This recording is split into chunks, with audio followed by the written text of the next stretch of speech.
Hey guys, welcome to the Smart Venture Podcast.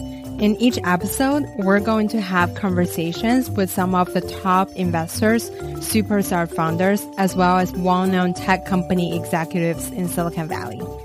We'll have a coffee chat with them to learn their way of thinking and actionable tips on how they build or invest in a successful company. Before we start our show today, I want to make sure the listener, aka you, understand that everything a person say on the podcast only reflects hers or his own opinion, not the show or the company they work at. Our guest today is one of Silicon Valley's first female African-American CEOs. She serves as a board member of Verizon, Nordstrom, Roper Technologies, and Okta. She was the former CEO of MetricStream, where she turned a struggling Silicon Valley startup to a global leading compliance software company. Prior to becoming the CEO, she was an executive at IBM and CMO at two other public companies. She is the author of Unapologetically Ambitious. Her name is Shellye Archambeau. Welcome to the second part of the conversation with Shellye. In the last episode, we talked about how Shellye built up the fundamental qualities that help her succeed. In this episode, we'll focus on learning more about how Shellye navigates her career as a CEO. Please enjoy. You are an execution queen, from career planning to purchasing a coat that can last for years to sitting in a car asking your husband to take care of the kids. Those are some really interesting and strategic planning. How do you come up with those plans? How do you know what you should be looking for? I start out with the question, right? And the question is, what is it I'm trying to achieve? Mm-hmm. And then I ask myself, and what has to be true for me to achieve it? And that's where I spend the time. What has to be true? Well, that's the research, right? It's research to understand. So here I am, I'm in college and I've decided already I want to be a CEO. So I start researching CEOs of the world. All right. And you know what? Most of them have stay-at-home wives, by the way, because they're all men. And, you know, at IBM, they all start out in sales, right? So basically I looked for what is the pattern? Where's the current? Where's the power, right? Flow in terms of getting to someplace so that I can prove my odds. Do you have to do all that? The answer is no. But I knew as a Black female, the odds are already not in my favor. So let me see if I can do things that will improve the odds. So I said, all right, what that means is, because I wanted to have a husband and I do want to have children. So I need a husband who's going to be willing to take primary responsibility for the kids at some point. That's what that told me. When you say you didn't know, I mean, I didn't know all that either until I looked. So the key is start with, what is it you're trying to achieve? What has to be true for you to achieve it? And then once you've got that figured out, what has to be true, put a plan in place to make it true. You know, so many people shy away from asking the hard questions in their personal lives and in their professional lives, right? It's almost like we think that the longer we wait, somehow it's going to get better. Well, you know what? It's not. It's kind of like meat, raw meat in the refrigerator. It can sit there for a couple days and it'll be fine. Give it a couple weeks, give it a month, you're going to have some really funky, ugly stuff growing in your refrigerator. And let me tell you, tough issues are the same way. If you don't address them, they just get harder and harder and harder to deal with. So much better to have courage. You're going to hear that word a lot, courage. To have the courage to put it out there early. It's easier to deal with. But it does take some courage because there's a risk, right? The risk is somebody's going to tell you something you don't want to hear. Well, you know what? It's a whole lot better to hear it early so you can do something about it than wait until it's too late and you can't do much and now you're stuck. Planning is just one part. Executing on the plan is also really important. I think Sheryl Sandberg mentioned in her book that career journey is like a jungle gym, not a ladder. How do you make sure you are following your plan, but also flexible enough to executing the plan? For example, you would go to Japan or do whatever it takes to be the CEO. In the journey, what are something that can be changed, but you're still executing the plan? Oh, sure. I mean, it's easy to think that I had every job and every step and everything laid out. I didn't, right? I mean, I didn't. I had the goal in mind, and then I built the steps in general, right? So in general, I want to be CEO. So in general, what does that mean? I'm going to have to manage a P&L, right? I'm going to need a line job. So then it was, okay, when's the soonest I can try to do that? Did I know exactly what that job was initially? No, I had to go do the research. Okay, branch manager. Now I know that job. At that point, was I even thinking about Japan? No. Okay, so it's not that I had everything mapped out. It's that each step of the way, I would go and do the work to understand what's required, then look up to say, okay, what's next and what makes sense. But was I listening? Of course. I didn't know exactly what executive job would be my first job, right? I didn't know exactly that I'd end up at Loud Cloud or more. I mean, all those things. So does opportunity play a role here? It does.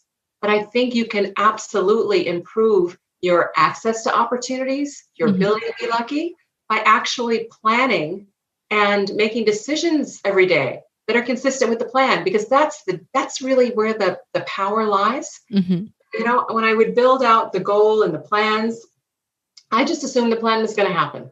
Now, did it always happen? No. Read the book, it didn't always happen. But I made decisions like it was, because that way, when time came along, I was prepared. I was ready. I had the skills necessary, right? Etc. If I didn't, then when time came along, I'd actually be ready. And that would have thrown me off track. A lot of people set goals, and some people take the time to actually put a plan in place.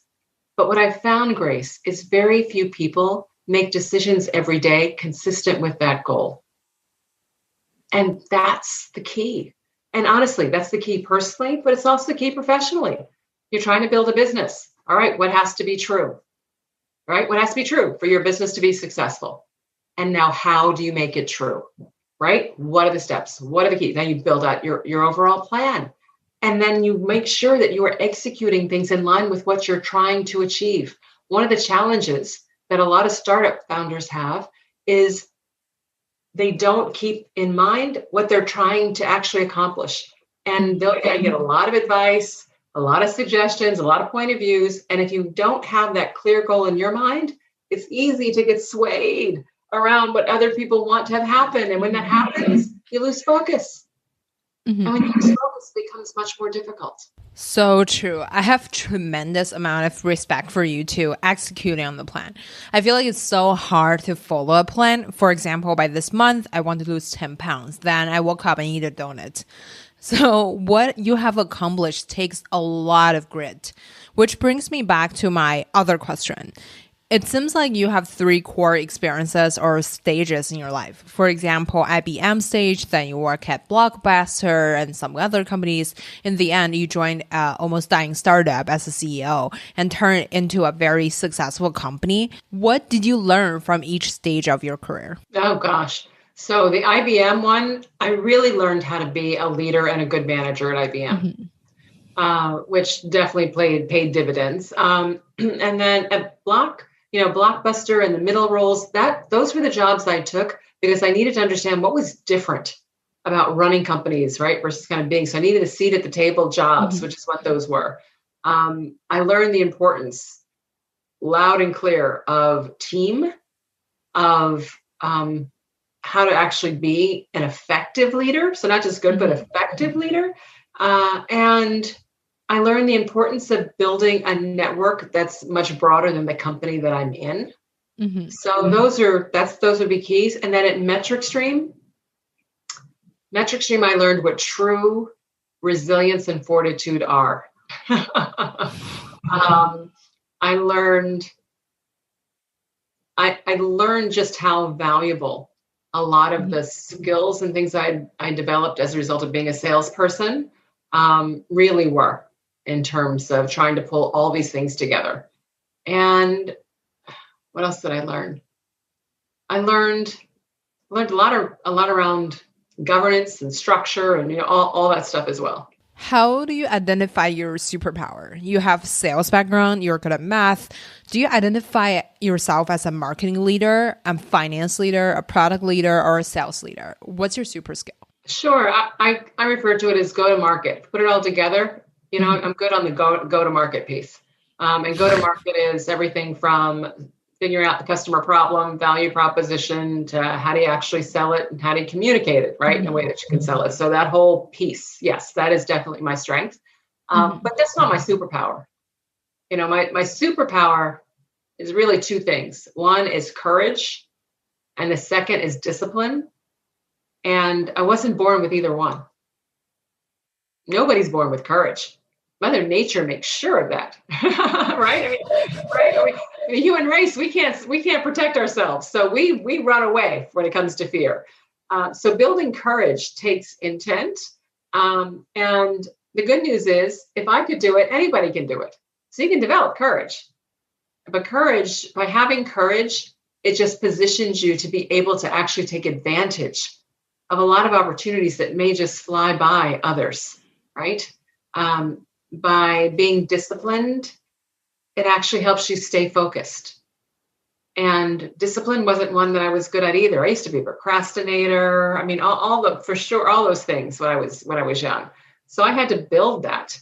And, it wasn't innate. So therefore I used that whole competitive muscle. Remember I told you how competitive I am? Mm-hmm. So the way I built discipline and learning how to discipline myself was basically by putting myself on notice. I would tell people, okay, I'm going to do this. And then the last thing I wanted to happen was for them to ask me, hey, did you do that? And for me to say no, because then I failed, right? So therefore, that became my motivation. If I'm going to do this, I tell people. I have two questions around this. When you're telling people what you want, letting them help you, the challenge is you don't know other people's intention. How do you choose what to tell, what not to tell? Also about your thoughts on competition. You mentioned that you're a really competitive person. How do you view people fighting for the same position with you? How do you convert the competitiveness to motivation? Yes, it's interesting. I never actually looked at it like if we were at the same company that suddenly I'm competing against you. Mm-hmm. I really never did. There were so many jobs out there that I just never felt that there's only one job that I can go after. And therefore, right, the only time I felt that way was when I was first starting my career. And I looked around at IBM and I went, oh my God, there's like 100,000 people at IBM. And they probably all want to be CEO, right? So that was the only time that I was like, whoa. But as I started moving forward and getting opportunities, there are just so many jobs out there. I never saw it as I'm competing against somebody. And so as a result, I've tried to help people. One of the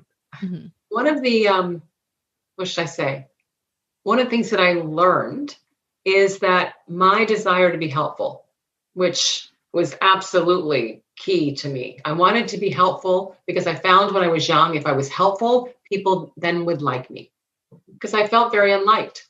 And I wanted to be liked. And therefore, I help people.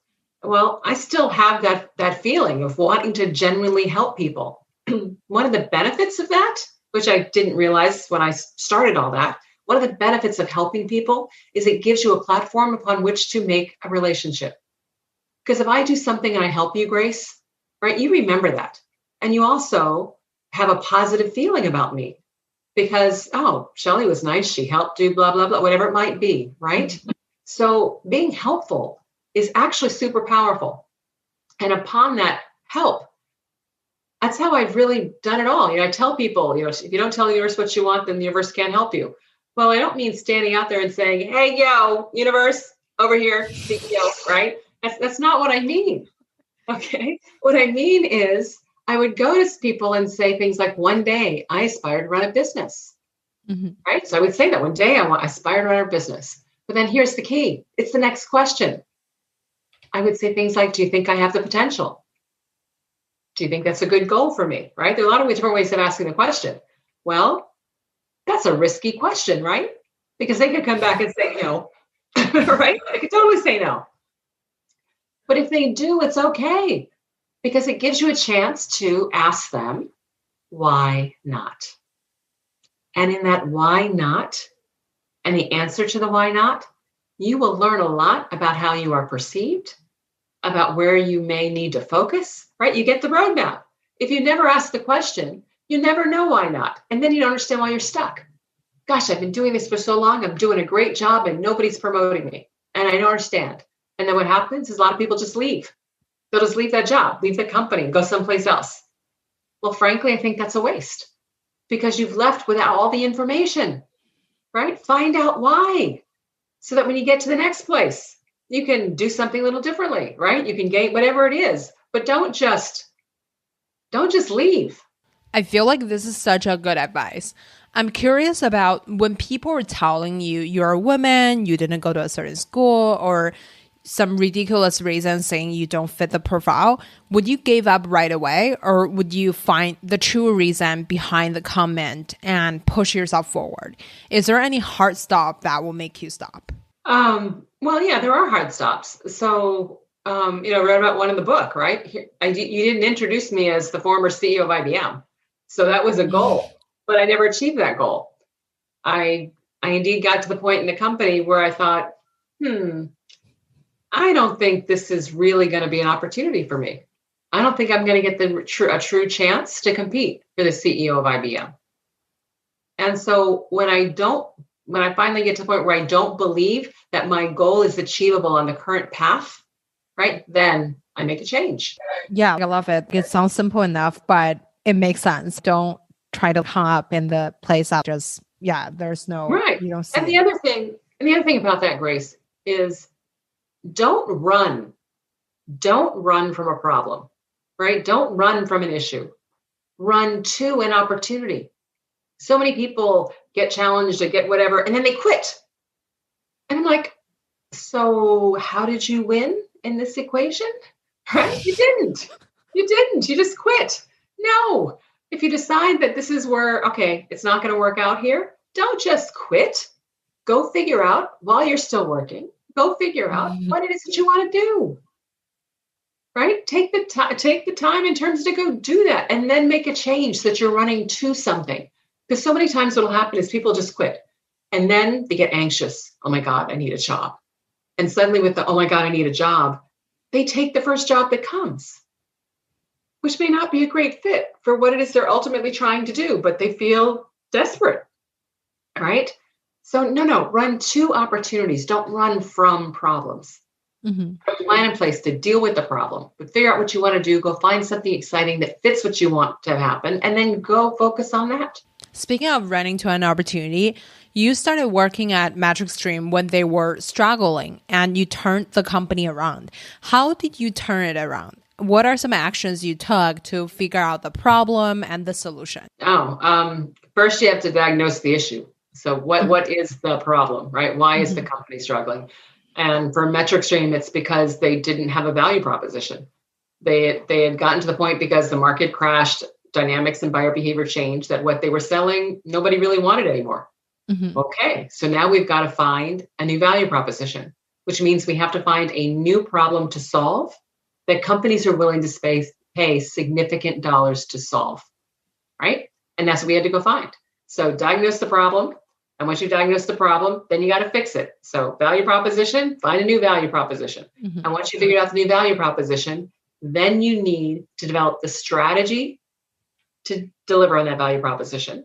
Once you have the strategy, you need the structure, right? That's required to actually go execute against that. And then you've got to find the right people. How did you discover the problem? Did you go into the company and talk to everyone who works there? Yeah, I talked to everybody in the company. I talked to customers. I talked to the investors, talked to board members. I mean, yes, I was definitely talking to people. It actually wasn't that hard to figure out the problem because they weren't selling. So when you get out, it's like, okay, I think I got a clue. And then it was just validating, right? In terms of what it is. It's much harder to find the problem to solve. It's a much harder challenge. Diagnosing the problem when it was as obvious as it was at the company was not the hard part. The hard part was actually finding the new value proposition. Then how do you find the new value proposition? What are some actions you took to get there? Sure. I went to go talk to the smartest people I know and the smartest people they knew. Literally. Did some research too on, okay, what's going on in the markets, et cetera. But bottom line, it's like, okay, I had to find a problem to solve. And so when I went out to talk to people, I didn't say, here's what, the company was called Zaplet at the time. So here's what Zaplet did. Here's what they do. And I'm trying to figure out what they should do going forward, right? I wasn't looking for that kind of solution. The only question I asked is, what are some big, hairy, ugly problems that companies are struggling with? That's it. That's the question I asked. And I asked it over and over and over again to a whole lot of people. And when they gave me their perspectives, I said, great. Who else do you think I should talk to who might have some good, right? And so I did a ton of conversations.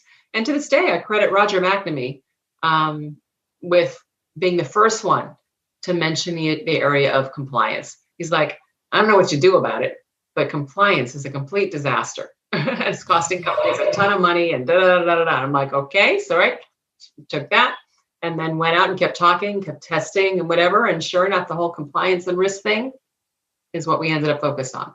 So you got the problem. Now you have to find the right people to solve it. You're running a struggling company. You mentioned you had to take 1 year salary off to help the company. How do you convince the talents to join you? Oh, it's all about vision. Remember the communications point I was talking about before? This is when it's really important, really important. You have to be able to paint a vision, right? So you can't do any of that. I mean, I couldn't recruit a soul until I had the value proposition, the strategy, all those things in place. Because then I could paint the picture, right? Yes, this company looks ugly, right? I mean, because it did. Company looks ugly, but here's what we are doing. And here's how we're going to solve it. And here's how it's going to make a difference. And you get to be a part of actually creating something meaningful, right? So you basically build up that vision because most people join startups. There's no guarantee with startups.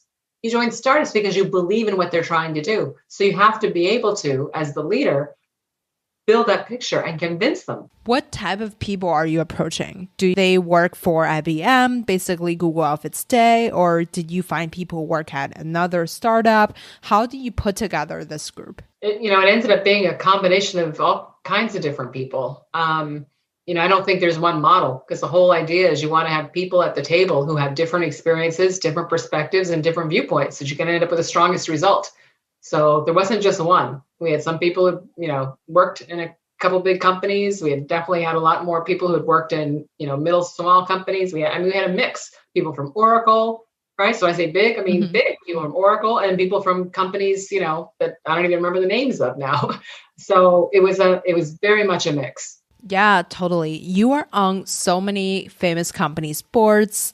Nordstrom, Verizon, Okta. Can you share with us what's your experience like sitting on the board? Sure. So serving on the boards of a company is a real responsibility. We are basically missioned by the shareholders to ensure that the companies have the right strategies in place, the right teams to execute the strategies, and they are operating in a good, healthy, and fiduciary manner.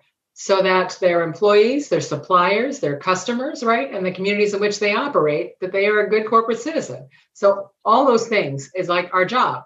And by the way, we have to do this job without actually being in the company every single day.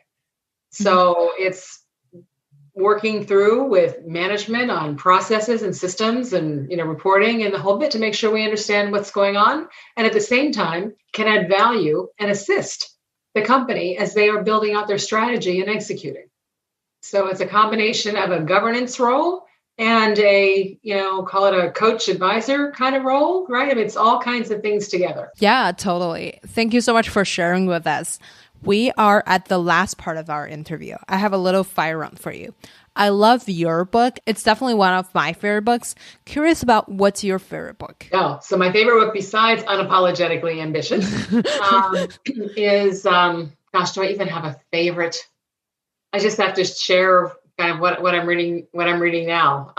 So I talked about Malcolm Gladwell's book in terms of talking to strangers. The other one is, $1 Trillion Coach. A $1 trillion coach. Okay, I'll Google it. Sounds very interesting. Who would you invite to your dinner party? Oh, my dinner party if I could have anybody, I would go back to my own ancestors first. I'd love to have my great-grandfather that I never met, a grandmother I'd invite ancestors that I never had the opportunity to meet. What are you going to ask them? I'm going to ask them to tell me about what they hoped for the future, right? And what advice they have for me based upon all that they did and saw and experienced. I just think would be really cool I love it. Who made the biggest impact in your career or life? My husband, my late husband, Scotty. Where can we find you outside of work? Shellye, SHELLYE.com, at Shellye Archambeau. So I'm definitely on social media and all those things. Problem is right now, the only place you find me is either in Tampa, Florida or Mountain View, California, because we're all in lockdown. But if we're not in lockdown, you would normally be able to find me at the gym in the mornings, out at concerts, plays and stuff on weekends, and cooking in the kitchen. Love it. What's like one daily routine that you've had that make the biggest impact in your career? Daily routine that makes the biggest impact in my career? Oh my goodness. Daily routine. I guess I would say exercise. What do you exercise on? Well, I used to be a gym rat, and now I'm relegated to Peloton classes. Love it. Well, Shellye, thank you so much for coming onto the show today. Absolutely. Thanks for having me, Grace. All right. That's all we have for today. Thank you so much for listening to this episode of Smart Venture Podcast. If you like it, please leave us a quick review and hit subscribe so you don't miss any tips from the experts. If you want to receive our updates, please leave your email at smartventurepod.com. If you want to connect with me, all my socials are at Grace Gong GG. Besides LinkedIn, it's just Grace Gong. I'd love to connect with you and let me know your thought about the show. Now you can also listen to Smart Venture Podcast on YouTube. Go to smartventurepod.com, click the YouTube link on the top banner. Don't forget to hit subscribe and smash the like button. See you next time.